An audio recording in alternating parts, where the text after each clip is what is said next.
देश में दो तरह की लहर बह रही है। एक खेमा कह रहा है कि हम लोग संविधान बचाने की लड़ाई लड़ रहे हैं, एक कह रहा है हम संविधान बदलने की लड़ाई लड़ रहे हैं। उसमें बहुजन कहाँ टिकेगी सर?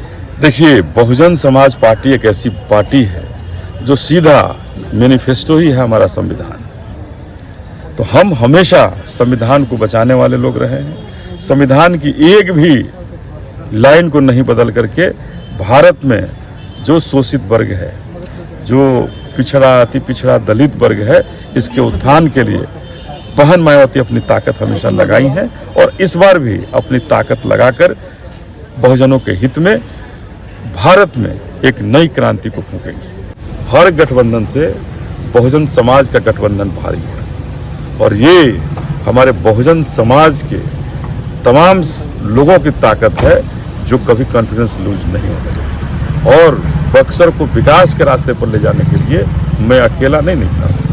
बक्सर के तमाम माताओं बहनों को, चाहे वो किसी भी जाति से आती हो, किसी भी धर्म से आती हो, वो हर लोग इस बार बहुजन समाज पार्टी के साथ खड़े होकर के इस बार बक्सर के इतिहास को बदलने के लिए। देखिए, बक्सर पानी में जाती है, हाथी पानी में जाएगी कि कौन पानी में जाएगा, ये तो देखने वाली बात है। समय आने दीजिए, इंतजार कीजिए। जो कह रहे हैं उनके गिरबान में खुद झांकने की जरूरत है कि जब मंत्री रहे, विधायक के पहले हाफ पैंट पहने जब थे तो शायद ये दोनों लोग एक ही स्कूल में पढ़ते थे, चाहे राजद के उम्मीदवार हों या भारतीय जनता पार्टी के उम्मीदवार। दोनों स्कूल एक ही है। दोनों कहते हैं कि छोटा भाई बड़ा भाई है, तो फिर कैसे राजद के उम्मीदवार हो जाएंगे? राजद के लोग भी बहुजन समाज के साथ खड़े हैं और मेरे साथ खड़े होकर के वो भी इस बार बक्सर बहुजन का हो, इसके लिए सब आगे। बहुजन में होगा बक्सर इस बार? निश्चित रूप से बहुजन में होगा, पूरा विश्वास है और बक्सर के तमाम आवाम कह रही है।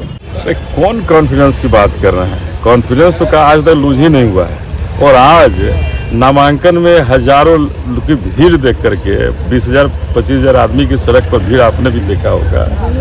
कॉन्फिडेंस कैसे लूज हो जाएगा? जब हमारी माताओं बहनों का लाखों का आशीर्वाद इस बक्सर में प्राप्त हो, वो कॉन्फिडेंस कैसे लूज कर देगा? कॉन्फिडेंस लूज हो सकता है आपका कहीं हुआ हो। कोई जो 4 लाख कहा, कोई 2.5 लाख कहा, कोई 5 लाख कहा, मैं उन बातों में नहीं विश्वास कर रहा है। हम यही कहेंगे कि जिन्होंने कहा 4 लाख से जीतेंगे, बाकी लोग जमानत जब्त करा रहे हैं, तो उनके गिरबान में झांकने के 4 लाख वोट आज तक नहीं प्राप्त किए और 4 लाख उनके पिता 4 लाख नहीं वोट प्राप्त किए और बेटा कहे कि हम 4 लाख वोट किए। तो ये सब गलतफहमी में मैं नहीं हूँ। आपकी लड़ाई किससे? मैं सीधा अपनी जनता के बीच हूँ और जनता ने कमर कस लिया है। और लड़ाई की जो बात आप कर रहे हैं, लड़ाई भारतीय जनता पार्टी के साथ।